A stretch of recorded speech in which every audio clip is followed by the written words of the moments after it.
I am Christian Reed, 32 years old, and my own brother tried to end my life for an insurance payout. Before I tell you how a cup of herbal tea almost became my last meal, and how an 8-year-old girl saved me from a cold grave, let me know where you're watching from in the comments below. Seeing how far this story travels means the world to me. It started on a Thursday afternoon in late October. The sky over Seattle was that bruised shade of purple and gray, threatening rain but never quite letting go. I pulled my 10-year-old sedan up the winding driveway of my brother Brandon's estate. And let me tell you, estate is the only word for it. It was a sprawling modern fortress of glass and steel, sitting on a hill that overlooked the Sound. It was the kind of house that screamed money, or at least the desperate appearance of it. My car rattled as I put it in park next to his brand new Porsche Cayenne. The contrast was laughable. I'm an architect, but I work for a firm that specializes in affordable housing. I make a decent living, I pay my bills, but I don't live like a king. Brandon, on the other hand, was the golden child. He was the investor, the entrepreneur, the one who always had the next big thing lined up. Or so he told everyone. I hadn't even unbuckled my seatbelt when the front door swung open. Brandon stepped out, checking his gold Rolex. He looked immaculate in a cashmere sweater and tailored slacks. He didn't look like a man going on a vacation. He looked like a man closing a deal. "Chris, you're late," he shouted, though his smile didn't quite reach his eyes. It never did. "I'm 5 minutes early, Brandon," I said, grabbing my duffel bag from the passenger seat. He waved his hand dismissively. "Whatever. Time is money, little brother. Vanessa is already in the car. We have a schedule to keep. The cruise ship doesn't wait for stragglers." I walked up the stone steps, feeling that familiar knot in my stomach. I loved my brother because he was my blood, but I didn't like him. There's a difference. Ever since our parents passed away last year, the gap between us had turned into a canyon. But I was here for one reason, and one reason only: Lily. Lily was my 8-year-old niece. She was the sweetest, most fragile thing I had ever known. And she hadn't spoken a single word in 3 years. Not since the day our father, her grandfather, died of a sudden heart attack. The doctors called it selective mutism caused by trauma. Brandon called it an embarrassment. "Where is she?" I asked, stepping into the foyer. The house was cold. Not just temperature-wise, but emotionally. It felt like a museum where you weren't allowed to touch anything. "Kitchen," Brandon said, grabbing a suitcase. "Listen, Chris, I appreciate this. Truly. Nanny quit last minute. Can you believe the entitlement of people these days? Anyway, Vanessa is stressed out of her mind. Just keep Lily alive, fed, and quiet." "Well, she's always quiet, isn't she?" He chuckled at his own cruel joke. I ignored him and headed for the kitchen. Vanessa was there, standing over the marble island. She was a beautiful woman, I won't deny that, but she had a sharpness to her features that always put me on edge. She was stirring a ceramic teapot with intense focus. "Christian," she said, looking up. Her voice was syrupy sweet, the kind of tone you use when you want something. "Thank God you're here. We were about to miss our boarding time." Sitting at the breakfast nook was Lily. She looked tiny in the massive kitchen. She was drawing in a sketchbook, her long dark hair falling over her face. When she saw me, her eyes lit up. It was the only warmth in that entire house. "Hey, Lil Bit," I said softly, using my nickname for her. I walked over and ruffled her hair. She gave me a shy smile and squeezed my hand. Her grip was surprisingly strong. "Here," Vanessa said, shoving a steaming mug into my free hand. "I made this for you. It's a special herbal blend. Chamomile, valerian root, a few other things. You look tired, Christian. You've been working too hard on those charity projects of yours." "Affordable housing isn't charity, Vanessa," I corrected her, taking the mug. It smelled strong, earthy, almost bitter beneath the floral scent. Right? She waved a manicured hand. "Anyway, drink up. It'll relax you. Lily can be a handful even without the talking. She stares. It's creepy. She's a child, Vanessa." "She's not creepy," I snapped, Feeling my protective instincts flare up, Brandon stormed into the kitchen, jingling the car keys. "Let's go, Van. Traffic is going to be a nightmare." Vanessa looked at me, her eyes locking onto the mug in my hand. "Drink it while it's hot, Chris. Seriously, it's expensive tea. Don't waste it." "I will," I said, just to get them out the door. "Go. Enjoy your cruise." They were a whirlwind of expensive perfume and stress. Brandon clapped me on the shoulder hard enough to bruise. "You're a lifesaver, bro, really. We needed this break. Just us. No kids, no drama." "Bye, Lily," Vanessa called out without looking back. She didn't hug her daughter. She didn't kiss her goodbye. She just grabbed her Hermes bag and followed Brandon out the door. I stood in the doorway, the heavy ceramic mug warming my palm. I watched them get into the Porsche. The engine roared to life, a deep, guttural growl that echoed off the stone walls of the house. I watched as the sleek black car reversed, turned, and sped down the driveway, disappearing around the bend of the perfectly manicured hedges. Silence descended on the house. Heavy, oppressive silence. I sighed, lifting the mug to my lips. I was tired. It had been a long week dealing with contractors and city permits. A little herbal tea didn't sound so bad. I could smell the steam wafting up. It had a hint of almond to it. "Well, Lily," I started to say, turning back to the kitchen. "Looks like it's just you and—" I felt a small hand clamp onto my wrist. Hard. I looked down. Lily was standing right in front of me. Her eyes were wide, filled with a terror so raw it stopped my heart. She was shaking her head violently. "What is it?" I asked, confused. "Do you want some juice? Are you hungry?" She pulled on my arm, trying to force the mug down, away from my mouth. "Lily, it's just tea," I said gently. She took a deep breath. Her chest heaved. She looked at the front door where her parents had just left, then back at me. Her mouth opened, and for a second no sound came out. I thought she was going to cry, and then she spoke. "Uncle Chris," she said. I froze. The mug slipped slightly in my fingers. Her voice wasn't raspy or unused. It was clear. It was precise. It was the voice of a girl who had been practicing in silence for years. "Uncle Chris," she repeated, her eyes locking onto mine with an intensity that chilled me to the bone. "Don't drink the tea Mom made." She plotted. "What?" I whispered, my brain unable to process what was happening. "Lily, you can speak?" She didn't smile. She didn't celebrate. She looked at the mug in my hand as if it were a loaded gun. "Put it down," she commanded. She put the white powder in it. The same powder she gave Grandpa before he went to sleep forever. My blood ran cold. The world seemed to tilt on its axis. I looked at the dark liquid in the mug, then at the innocent face of my niece, and suddenly, the quiet house didn't feel like a home anymore. Felt like a trap, and I was standing right in the center of it. I set the mug down on the granite countertop. My hand was trembling so bad a little bit of the hot liquid sloshed over the rim, sizzling on the cold stone. "Lily," I said, my voice barely a whisper. I dropped to my knees so I was eye level with her. "What did you just say?" She stepped back, hugging her sketchbook to her chest like a shield. "They think I'm stupid," she said. Her voice was small now, trembling. "They think because I don't talk, I don't hear. But I hear everything, Uncle Chris. I hear everything." I reached out and took her shoulders. "You said, Grandpa. Mommy gave him the special tea too?" Lily whispered, tears welling up in her big brown eyes. "She told Daddy it would help Grandpa sleep so they could look for the papers.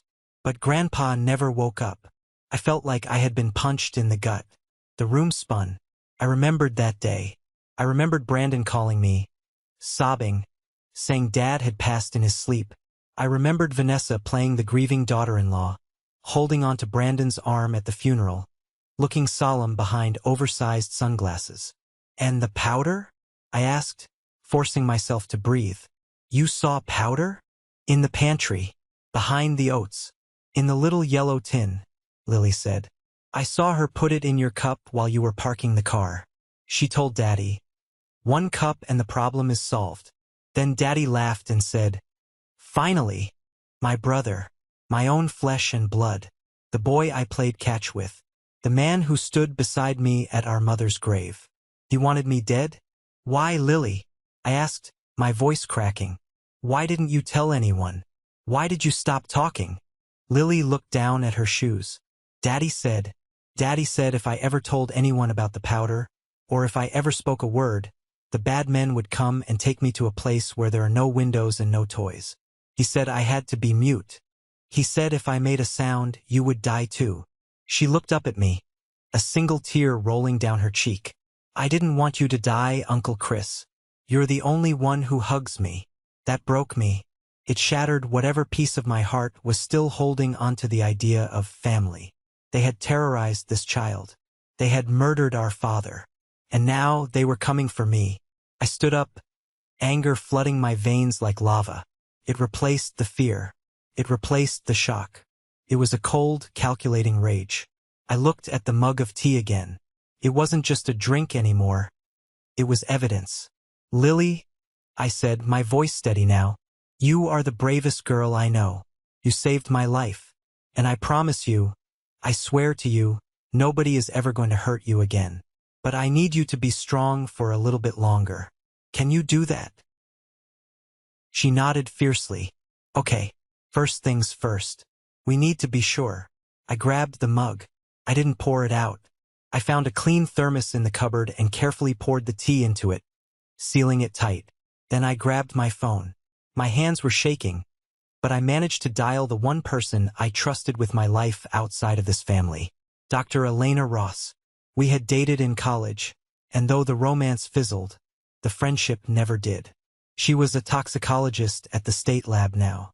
"Chris," she answered on the second ring. "It's a Thursday afternoon. You better not be calling to cancel our lunch next week." "Elena, listen to me," I said, cutting her off. "I need you to run a test for me. Off the books. Immediately." "Whoa, slow down. You sound like you've seen a ghost. What's going on?" "I'm at Brandon's. I have a sample of tea. I think it's laced with something.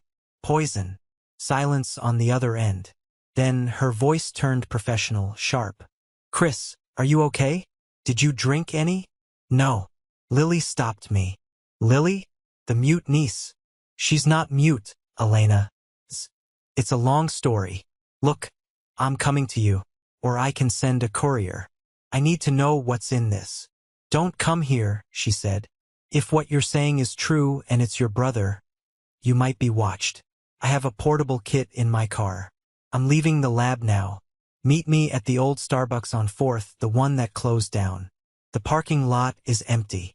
"I can't leave Lily alone," I said. "Take her with you. Get out of that house, Chris." I hung up and looked at Lily. "We have to go for a little ride. But we have to be sneaky. Like spies." Her eyes widened. "Like inside the movies?" "Exactly. But first, you said papers. When Grandpa died, they were looking for papers." Lily nodded. "Daddy is always looking for papers. He yells at Mommy about the trust and the will. He breaks things.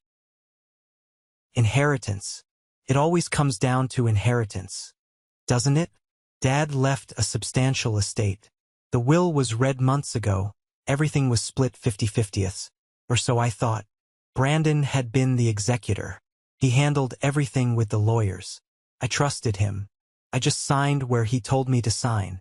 I didn't care about the money. I just wanted the grief to end. "Lily," I asked, "do you know where Daddy keeps his papers? The secret ones." She pointed toward the heavy oak door at the end of the hallway. "Brandon's home office. In the floor," she said. "Under the bear." Brandon had a ridiculous bearskin rug in his office. A trophy from a hunting trip he never actually went on. He bought the rug at an auction. "Show me," I said. We walked down the hallway. The house felt different now. Every shadow seemed to hide a secret. Every squeak of the floorboards sounded like an accusation. We entered the office. It smelled of expensive cigars and leather. Lily walked over to the rug and folded back the head of the bear. Underneath was a floorboard that looked slightly loose. He uses a knife to open it, she whispered. I pulled my pocket knife from my keychain. I wedged it into the crack and pried. The board popped up with a groan. Beneath it was a metal lockbox. It wasn't locked. I opened it. Inside were stacks of papers. But not just any papers. There were overdue notices, final warnings from banks, foreclosure threats on the estate. Oh my God! I muttered, flipping through them. Brandon wasn't rich. He was drowning. He was millions in debt. His investments were Ponzi schemes that had collapsed.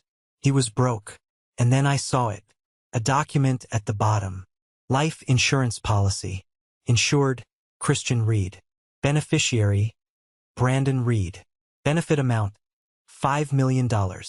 Double indemnity for accidental death. The date on the policy was from 3 weeks ago. My signature was at the bottom. But I had never signed this. It was a forgery. A good one, but a forgery. My hands shook as I held the paper. $5 million. That was the price of my life. That was what I was worth to my brother. Just enough to clear his debts and keep him in cashmere sweaters for another few years. Uncle Chris. Lily tugged on my sleeve. Is that bad paper? Yes, baby, I said, my voice cold as ice. This is very bad paper. I looked deeper into the box. There was something else. A glossy brochure for a Caribbean cruise. I pulled it out. Inside were the tickets. I looked closer. The dates. They were for last year. I grabbed the itinerary underneath. It was a hotel reservation confirmation. For the Grand Plaza Hotel downtown. Check-in today. Check-out Sunday. They weren't on a cruise. They weren't in the middle of the ocean without cell service. They were 20 minutes away. Waiting for a phone call. Waiting for me to drink the tea, fall asleep, and never wake up. They didn't go on the boat? Lily asked, looking at the picture of the ship. No, I said, standing up and stuffing the documents into my jacket. They're right here in the city. A realization hit me. If they were in the city, they could come back at any moment. Or worse, they were watching the house cameras.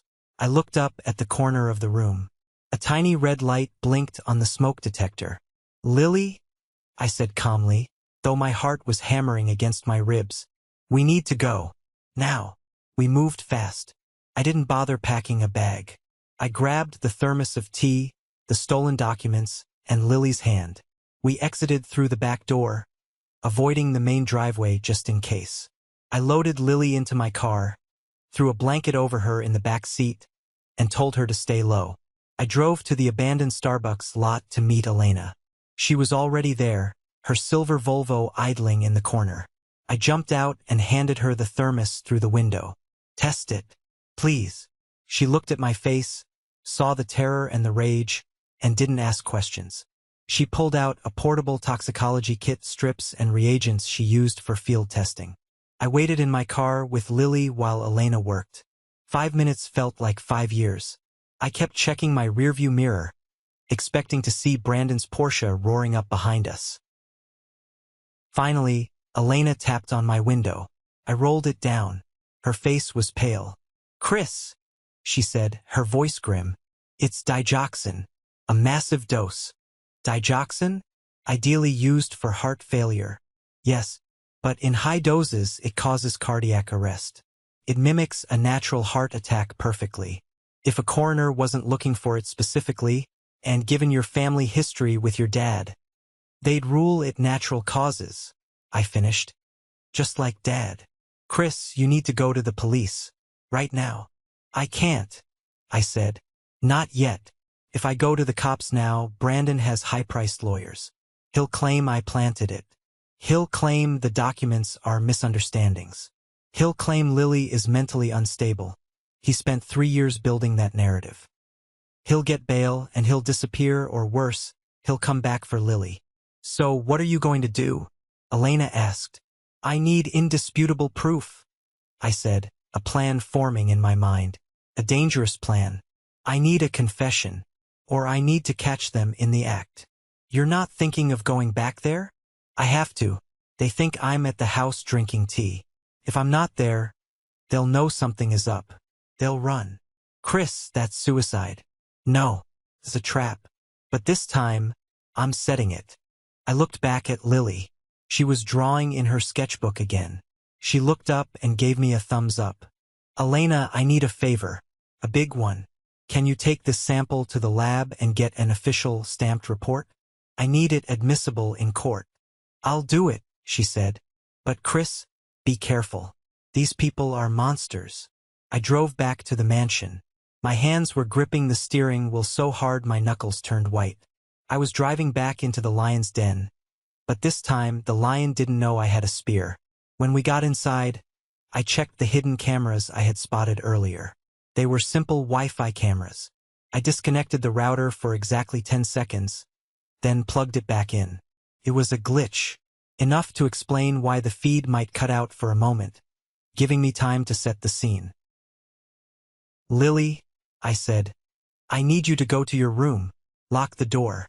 Do not come out until I say the code word. The code word is sunshine. Are you going to drink the tea? She asked, worried. No, but I'm going to make them think I did.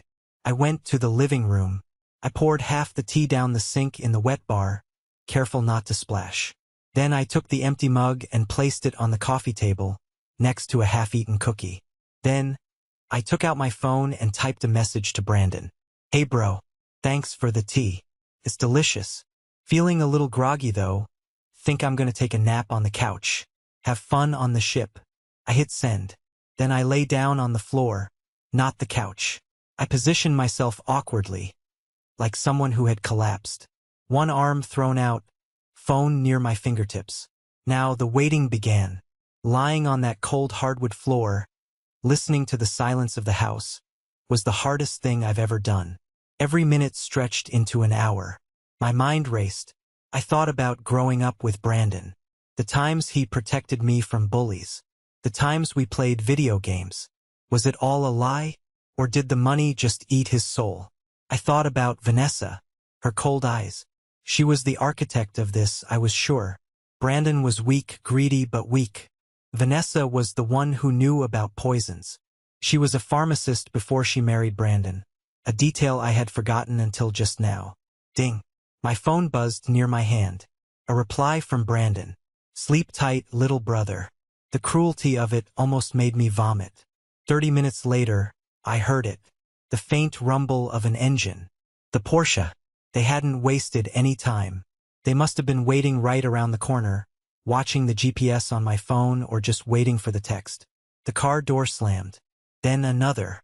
I closed my eyes. I slowed my breathing. I went limp. The front door opened. Christian. Brandon's voice. It wasn't the booming voice of my brother. It was hushed, sharp. Footsteps.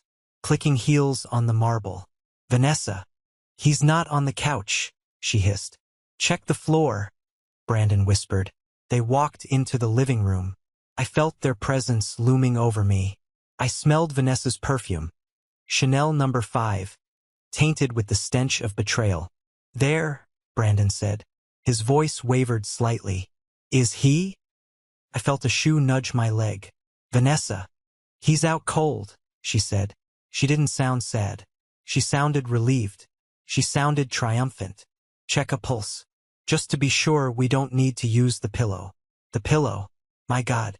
If the poison didn't finish me, they were planning to smother me. I felt Brandon's cold fingers press against my neck. I held my breath, willing my heart to slow down. The digoxin was supposed to slow the heart, right? It's faint, Brandon said. Really faint. I think he's going. Good, Vanessa said. Let's get the scene ready. Wipe the mug. Put his fingerprints on it. Make it look like he made it himself. We were never here. We're on a cruise. Remember? What about the girl? Brandon asked. She's in her room. She's mute, Brandon. She's an idiot. She won't know the difference between a heart attack and a nap. Once he's gone, we ship her off to that state facility in Ohio. The cheap one. We need to save money. Right? Brandon sighed. God. I can't believe we pulled this off. $5 million. We're free, Van. We earned it, she said. He was useless anyway, just taking up space, spending Dad's money on affordable housing. We did him a favor. The sheer arrogance, the absolute lack of humanity. It took every ounce of my willpower not to jump up and strangle them both right there. But I needed more. I needed them to hang themselves. Call the police, Vanessa commanded. Use the burner phone. Voice changer. Report a disturbance. Say you're a neighbor. We need them to find the body while it's fresh so the time of death matches. Okay, Brandon said. I heard the beep of a phone. This was it. They were sealing their fate. I lay there, listening to my brother call 911 with a digitally altered voice, reporting a scream from the Reed residence. It was a masterclass in deception. He hung up and destroyed the SIM card. I heard the snap of plastic. Okay, let's go, Brandon said. We go out the back, through the woods to the main road where we parked the rental. We leave the Porsche here. It looks like we came back because we forgot something and found him like this. No, Vanessa said. We wait. We wait until we hear the sirens. I want to see them carry him out. I want to be sure. That's risky, Van. I'm not leaving anything to chance, Brandon. Not this time. They sat down on the sofa, just a few feet away from my body. They started talking about the money. First thing, Brandon said. I'm paying off the sharks in Vegas. Then we sell this house. It's too big anyway. And the car, Vanessa added. I want a new one. Maybe a Bentley. And we need to fire the lawyers. They ask too many questions. Once the insurance check clears, we move to Europe. Switzerland. Start fresh. What if the autopsy shows the digoxin? Brandon asked, a hint of panic returning. It won't, Vanessa assured him. He has a heart condition. Remember? We've been seeding that lie for months, telling everyone how tired he looks, how his chest hurts. The coroner will see a dead Reed man and write cardiac arrest, just like he did for your dad. It's hereditary. It's perfect. They laughed. They actually laughed. In the distance, I heard the wail of sirens. They were getting closer. Showtime, Vanessa said. Act surprised. Act devastated. The sirens grew louder, then cut off as the police cruisers pulled into the driveway. Blue and red lights flashed against the living room walls, dancing over my closed eyelids. Heavy pounding on the door. Police! Open up! Oh my God! Vanessa screamed, a fake theatrical scream. Officers! In here! Help! The door burst open. Heavy boots thudded on the floor. Ma'am, step back. What happened? We just came back because I forgot my passport. Vanessa sobbed. And we found him. My brother-in-law. He's not breathing. Clear the area. A deep voice shouted. An officer knelt beside me, checking vitals. This was the moment. The officer's fingers touched my neck. I opened my eyes. The officer jumped back. Whoa, he's conscious. I sat up slowly. The room went dead silent. Brandon's face was a mask of pure horror. His jaw dropped. All the color drained from his skin, leaving him looking like a wax figure. Vanessa stopped her fake crying instantly, her eyes bulging. Christian, Brandon stammered. You're alive? Disappointed? I asked, my voice raspy but loud enough for everyone to hear. No, of course not. Vanessa shrieked, switching gears instantly. Oh, thank God. We thought you were dead. Officer, he has a bad heart. He must have fainted. I don't have a bad heart, I said, standing up. I felt steady, stronger than I had ever felt. But I do have a very bad brother. He's delirious, Brandon said quickly to the police. He's talking nonsense. We need an ambulance. I don't need an ambulance, I said, locking eyes with the lead officer, a tall man with a grim face, Sergeant Miller. I recognized him. He had been at Dad's funeral. Sergeant, I'd like to report an attempted murder. What? Sergeant Miller frowned. Mr. Reed, take it easy. They tried to poison me. I pointed at Brandon and Vanessa. Just like they poisoned our father. That's insanity. Vanessa yelled. He's having a psychotic break. Officer, arrest him for something. He's dangerous. The only dangerous thing in this house. A small voice rang out. Is the tea? Everyone turned. Lily was standing at the top of the stairs. She was holding her sketchbook. She walked down the stairs, one step at a time, her head held high. Lily, Brandon whispered. Don't speak. I'm done being quiet, Daddy, she said. Her voice echoed in the silent hall.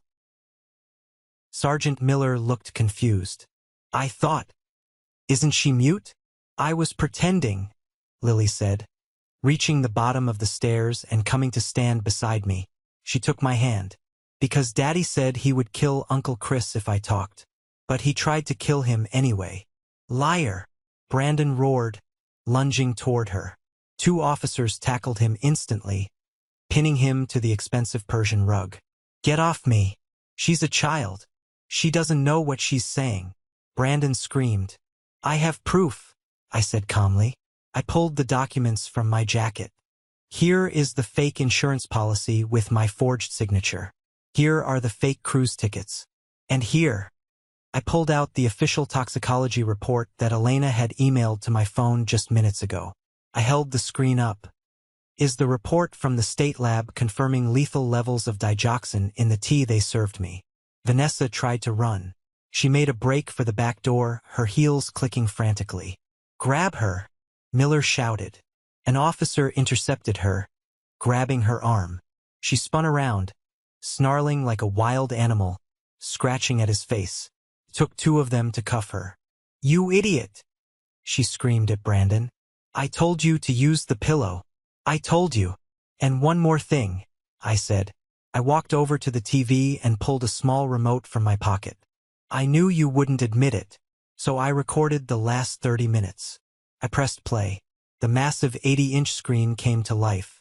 It was the feed from the hidden camera I had set up. The audio was crisp. Once he's gone, we ship her off to that state facility in Ohio. We earned it. He was useless anyway. The coroner will see a dead Reed man and write cardiac arrest, just like he did for your dad. The silence in the room was absolute. The police officers looked from the screen to the handcuffed couple with disgust. Sergeant Miller walked over to Brandon. He yanked him to his feet. Brandon Reed, Vanessa Reed, he said, his voice like granite.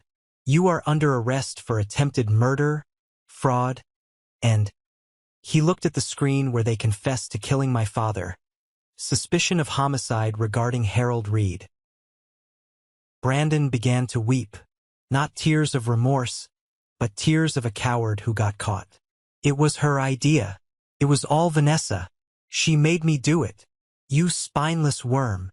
Vanessa spat at him. I watched them being dragged out the door, past the luxury car they would never drive again, past the manicured hedges they used to hide their rot. I looked down at Lily. She was trembling now that the adrenaline was fading. It's over, Lil Bit, I whispered, kneeling down and hugging her tight. The bad men are gone. They're never coming back. She buried her face in my shoulder and sobbed. I want my grandpa, she cried. I know, baby. I know. The hours following the arrest were a blur of flashing lights, statements, and lawyers. The house was designated a crime scene. CSI technicians were everywhere, dusting the tea mug, bagging the sleepy powder tin Lily had identified in the pantry, and taking photos of the forged documents. I sat on the back of an ambulance, a blanket draped over my shoulders, though I wasn't cold. I was numb. Lily sat beside me, sipping a juice box an officer had given her. She hadn't let go of my hand for a second. Dr. Elena Ross arrived, flashing her badge to cross the police line. She ran over to me. Chris, are you okay? I'm alive, I said. Thanks to you. And her. I nodded at Lily. Elena knelt down. Hi, Lily. You were very brave today. Lily looked at her and whispered, Thank you for checking the tea. Elena smiled, tears in her eyes. You're welcome, sweetie.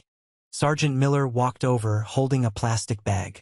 Inside was a small vial of clear liquid found in Vanessa's purse. Digoxin, he confirmed. We found it on her. Matches the residue in the mug. And we found the forgery equipment in Brandon's home office safe. We have everything, Mr. Reed. It's an open and shut case. What happens to them now? I asked. They're being booked at the county jail. The DA is already talking about capital murder charges for your father, once we exhume the body and test for toxins. They're looking at life without parole minimum. And Lily? I asked. This was the most important question. CPS is here. They want to take her. I'm her uncle, I said, standing up. I'm her only family left. Technically, Miller said, rubbing his neck. Until a judge grants you custody, she's a ward of the state. It's procedure. No, Lily said. She stood up on the bumper of the ambulance. I'm not going. I'm staying with Uncle Chris. Sergeant, I said, my voice firm. My brother just tried to kill me. He killed our father. This girl has been living in a house of horrors for 3 years. Do not put her in a system that will traumatize her further. I have a clean record. I have a home. Give me emergency placement. Tonight. Miller looked at me, then at Lily. He saw the way she clung to my jacket.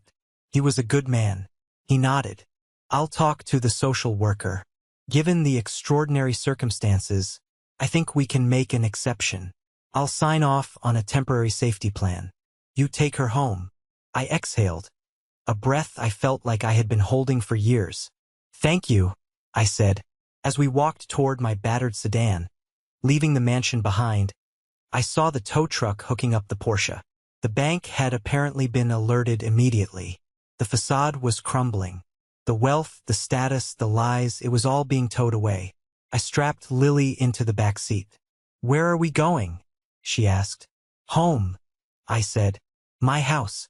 The small Lily. It's not fancy like this, but it's safe. And there's no poison tea. She smiled. Is there pizza? I laughed. It was a weak, shaky sound, but it was real. Yes, there is definitely pizza. The next few weeks were a legal hurricane. I didn't go back to work immediately. My firm told me to take as much time as I needed. I spent every day with Lily. We had to build a new routine, a new life.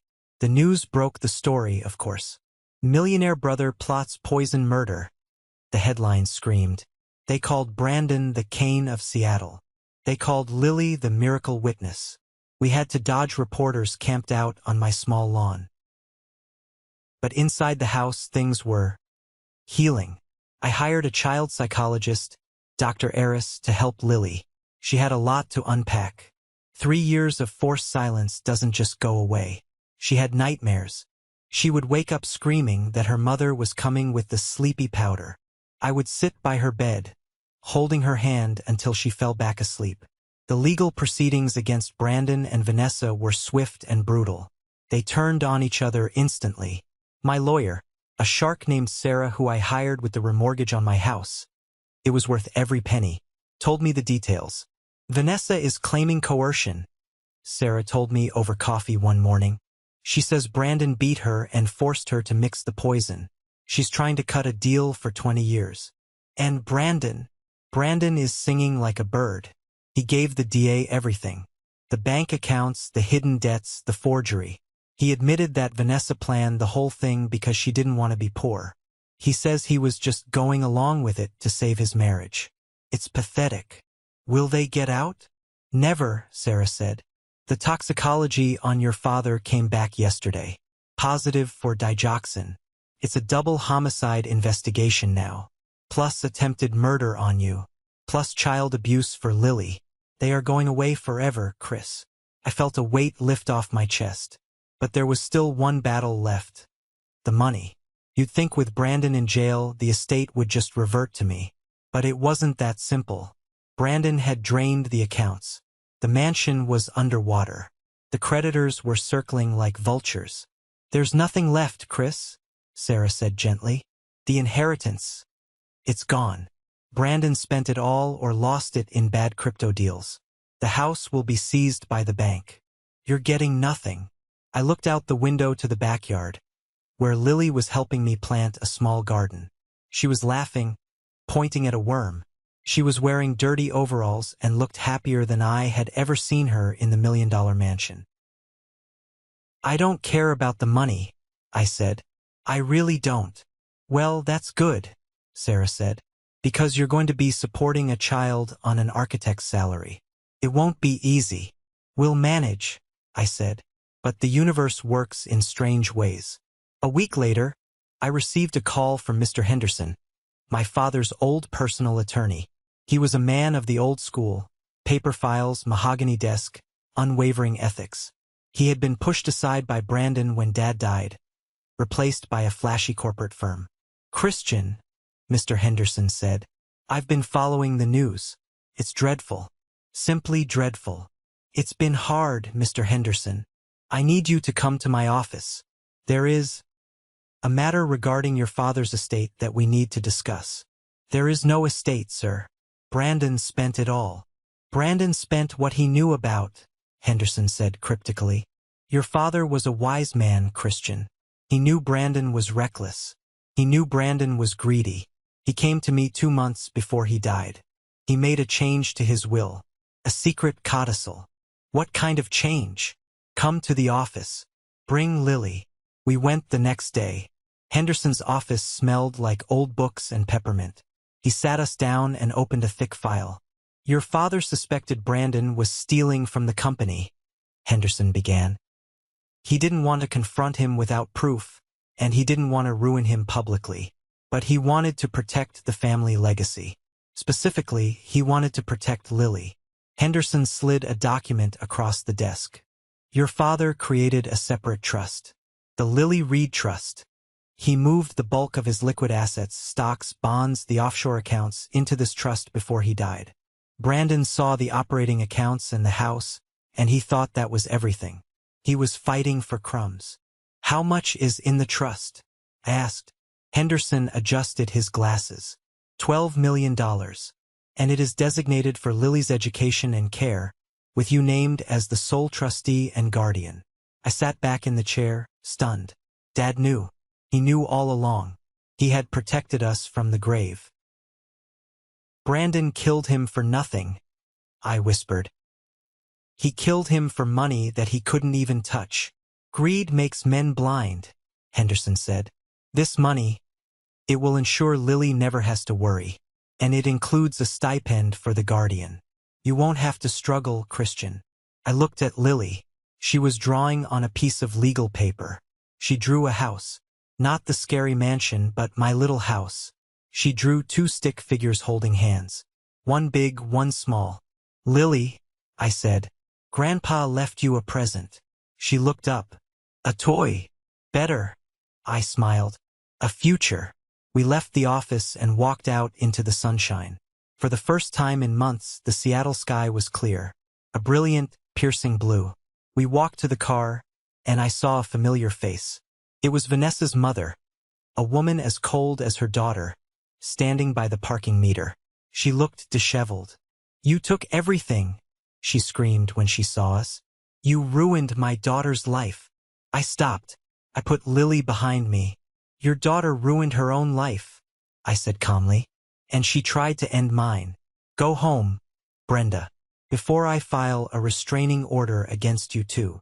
She spat on the ground and stormed off. I turned to Lily. "You okay?" She nodded. "She's just a mean lady. Like Mommy." "Yeah," I said, "but they can't hurt us anymore." We got in the car. I didn't start the engine right away. I looked at my niece, my daughter, in every way that mattered now. "Hey," I said, "how about we go look for that new house? Maybe one with a big yard for a dog." "A dog?" Her eyes went wide. "A golden retriever?" "Whatever you want, kiddo. Whatever you want." I started the car. It wasn't a Porsche. It rattled. The AC was finicky. But as we drove away, leaving the shadow of the courthouse and the ghosts of the past behind us, I felt richer than Brandon ever had in his entire miserable life. 6 months. That is how long it takes for a broken bone to heal fully. But a broken spirit? That takes longer. It has been exactly 6 months since the sirens wailed at the Reed estate, since my brother was dragged away in handcuffs, And since my niece found her voice again, we didn't stay in the city. Seattle held too many ghosts for both of us. Every time we passed a luxury car, Lily would flinch. Every time I saw a billboard for Brandon's old investment firm, which had long since collapsed into bankruptcy, I felt a spike of adrenaline. We needed a clean slate. Using a portion of the stipend from the trust Dad left, I bought a place 2 hours east, near Lake Chelan. It wasn't a mansion. It was a fixer-upper. A cabin tucked away in the pines with a view of the water that stretched for miles. As an architect, I had spent my whole life designing sterile, modern boxes for rich clients. Now I was building a home, a real home. The renovation became our therapy. I remember one Tuesday morning vividly. The sun was filtering through the dust motes dancing in the living room. I was sanding down the original oak floorboards, the smell of sawdust and pine filling the air. Lily was sitting cross-legged nearby, sorting through a box of tiles for the kitchen backsplash. "Uncle Chris?" she asked, holding up a bright blue ceramic tile. "Yeah, Lil bit. Can we use this one? It looks like the sky." "We can use whatever you want," I said, putting down the sander. "You're the boss of the kitchen." She giggled. That sound, her laughter, was something I never took for granted. For 3 years, her world had been silent. Now she sang along to the radio. She talked to the squirrels in the yard. She narrated her dreams to me every morning over pancakes. But the road wasn't entirely smooth. We had our bad days. The trial took place 3 months after the arrest. I tried to shield Lily from it as much as possible, but her testimony was required via a closed-circuit video link. I sat with her in the judge's chambers while she spoke to the camera. Seeing Brandon and Vanessa on the monitor was the hardest part. Prison had not been kind to them. Brandon looked gaunt, his arrogance stripped away, leaving a hollow shell of a man. Vanessa looked haggard, her hair dull, her eyes darting around the courtroom like a trapped animal. The prosecutor, a sharp-witted woman named District Attorney Hayes, laid it all out. The toxicology reports, the forged insurance papers, the confession tapes. But the moment that I will savor for the rest of my life, the moment that truly closed the book on this nightmare, was when the existence of Dad's secret trust was revealed in open court. I wasn't the one who said it. It was Mr. Henderson, Dad's old lawyer, who took the stand. "Mr. Reed," D.A. Hayes asked him, "was Brandon Reed facing financial ruin at the time of his father's death?" "He was," Henderson replied, adjusting his glasses. "But he was under the impression that he was fighting for the scraps of the estate. He did not know about the Lily Reed Trust." I watched the monitor closely. Brandon frowned. He leaned over to his public defender. "And how much is in this trust, Mr. Henderson?" $12 million, Henderson said clearly, designated for the care of his granddaughter, with Christian Reed as the sole trustee. The reaction was visceral. Brandon stood up.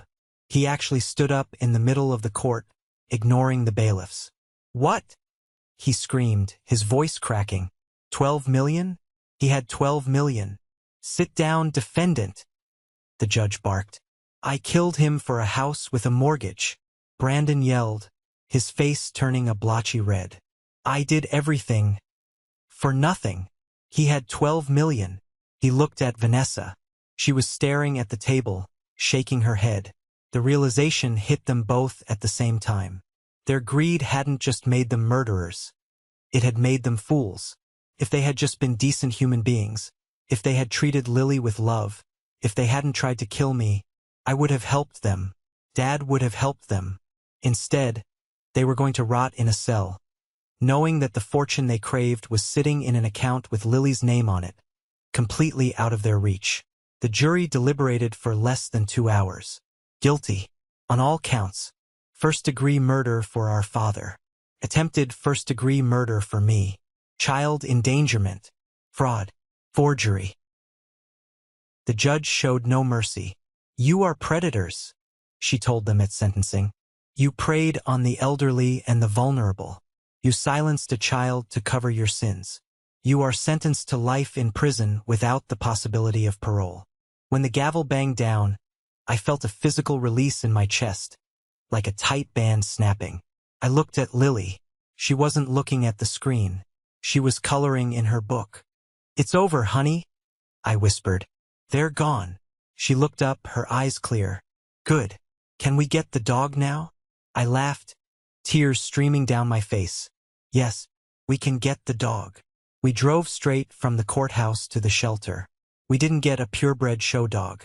We found a scruffy, three-legged golden retriever mix that had been found wandering on the highway. "He's like us," Lily said, petting his golden fur through the cage. "He's a little broken, but he's happy." We named him Trip. Trip became Lily's shadow. Where she went, he hobbled along. He slept at the foot of her bed, guarding her from the nightmares that still came occasionally. Dr. Eris, the child psychologist I continued to drive Lily to see once a week, told me that Lily's recovery was nothing short of miraculous. "She has resilience, Christian," Dr. Eris told me one afternoon while Lily was waiting in the lobby with Trip. "But more importantly, she has stability. She knows she's safe. That's all thanks to you." "I didn't do anything," I said, watching Lily through the glass door. "She saved me. If she hadn't spoken up that day." "But she spoke up because she trusted you," Dr. Eris pointed out. "She knew you were the only one worth breaking her silence for. That bond. That's what makes a family." Life at the cabin fell into a peaceful rhythm. I started taking on freelance design projects again, but only the ones I cared about: community centers, small libraries, homes for families just starting out. I designed a treehouse for Lily in the backyard, an architectural marvel with a rope bridge and a lookout tower. One evening in late summer, a massive thunderstorm rolled over the lake. The sky turned black, and thunder shook the cabin foundations. I was in the kitchen making dinner when the power went out. The house plunged into darkness. "Lily," I called out, reaching for the flashlight I kept on the counter. I heard a whimper from the living room. I rushed in. Lily was huddled under a blanket on the sofa, clutching Trip. She was shaking. "It's okay," I said, shining the light on my face so she could see me. "It's just thunder. Remember? It's just clouds bumping into each other." "It sounds like the gun," she whispered. I froze. "What gun, Lily?" "The gun Daddy bought," she said, her voice trembling. "He showed it to Mommy. He said if the tea didn't work, he would use the loud noise." My heart broke all over again. There were still layers of trauma we hadn't uncovered. Secrets she was still too afraid to let out. I sat down next to her and pulled the blanket around us both. Trip licked her hand. "He doesn't have the gun anymore," I said firmly. "The police took it, and he is in a concrete room with big metal bars. He can never, ever come here. I built this house, remember? I made the walls thick. I made the lock strong. Nothing gets in here unless we invite it." She looked at me, her eyes reflecting the flashlight beam. "Promise." "I promise on my life," I said. "I promise on Trip's life." She hesitated, then leaned her head on my shoulder. "Okay." We sat there in the dark for an hour, listening to the storm rage outside. But inside it was warm. It was safe. And for the first time in a long time, I realized that I wasn't just surviving. I was living. I had lost a brother, but I had gained a daughter. I had lost my parents, but I had found a purpose. The wound was still there, a scar that would ache when the weather turned, but it was no longer bleeding. We were healing, together. A year has passed since we moved to the lake. The seasons have turned, painting the trees in shades of amber and gold, mirroring the day I first arrived at Brandon's mansion. But everything else is different. This morning I woke up early. The sun was just cresting over the mountains, turning the surface of the lake into a sheet of liquid fire. I walked out onto the deck with a cup of coffee. Real coffee this time, dark roast, no special herbal blends. I sat on the wooden railing and watched Trip chasing a butterfly in the yard. He's faster now, having mastered the art of running on 3 legs. Behind me, the screen door creaked open. Lily stepped out, rubbing sleep from her eyes. She's grown 2 inches this year. She doesn't look like the terrified little wraith I found in that kitchen anymore. She looks like a child. a happy, healthy 9-year-old child. "Morning, Dad," she mumbled, hugging me around the waist. It still catches in my throat every time she calls me that. The adoption was finalized 2 months ago. The judge smiled when he signed the papers. Mr. Henderson was there. Dr. Elena was there. She comes over for dinner every Sunday now, and Lily keeps asking me why I haven't kissed her yet. "I'm working on it." "Morning, Lilbit," I said, kissing the top of her head. "Sleep okay?" "Yeah. I dreamed we were flying." "In a plane?" "No. In the treehouse. We put wings on it and flew to the moon." I smiled. "Maybe I can design that. I am an architect, after all." She laughed and ran off to play with Trip. I stayed on the deck watching them, and as I often do in these quiet moments, I let my mind drift back to that day. The day of the tea. I think about the what-ifs. What if I had been 5 minutes later? What if I had been too thirsty and drank the tea before she could stop me? What if Lily had been too scared to break her silence? I would be dead, buried in the ground next to my father. Brandon and Vanessa would be living in Europe, spending Lily's inheritance, laughing at how easy it was. Lily would be in a state facility, medicated, forgotten, her voice locked away forever. The horror of that alternate reality is a cold stone in my stomach. But it serves a purpose. It reminds me of the fragility of life. It reminds me that evil isn't always a monster in a mask. Sometimes it wears a Rolex. Sometimes it smiles at you across the dinner table. Sometimes it shares your last name. People ask me how I can trust anyone again. How can I let Elena close? How can I trust Mr. Henderson? The answer is simple. I look at the actions, not the words. Brandon talked a big game. He talked about family, legacy, success. But his actions were selfish and cruel. Lily didn't say a word for 3 years, but her actions, grabbing my hand, stopping that cup, screamed of love and bravery. We live in a world that is obsessed with appearances. We look at the shiny cars, the big houses, the perfect social media photos, and we assume happiness. We assume success. My brother had all of that, but inside he was rotting. He was a pauper in a gilded cage, trapped by his own inadequacy. I look at my life now. My hands are rough from sanding wood. My car is a 5-year-old SUV with dog hair on the seats.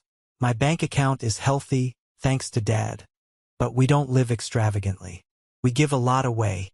We started a scholarship fund for kids with speech disabilities. We donate to the animal shelter. And I have never been richer. I finished my coffee and walked down the steps to the grass. Lily looked up from where she was wrestling with Trip. "Dad, look, he found a stick." "That's a great stick," I agreed. She stood up, brushing grass off her knees. She looked at me, her expression suddenly serious. It was that look she used to give me when she was mute, searching deep old soul eyes. "Do you miss him?" she asked. She didn't have to say the name. "I miss the brother I thought I had," I answered honestly. "I miss the memories of us playing catch when we were kids. But I don't miss the man he became. He made his choice, Lily. He chose money over us." "I choose us," she said simply. "I choose us too." I picked her up and swung her around, making her squeal with delight. Trip barked and jumped around us on his 3 legs. This is what victory looks like. It's not a courtroom verdict. It's not seeing your enemies in handcuffs, though that brings a certain satisfaction. Real victory is refusing to let their darkness dim your light. Real victory is taking the broken pieces they left behind and building something beautiful. My name is Christian Reed. I was almost murdered for an insurance payout. If you enjoyed the story and the justice that was served, please leave a comment with the word good below. It tells me that you appreciate the triumph of good over greed. Thank you for watching. Stay safe, trust your instincts, and hug your loved ones tight tonight.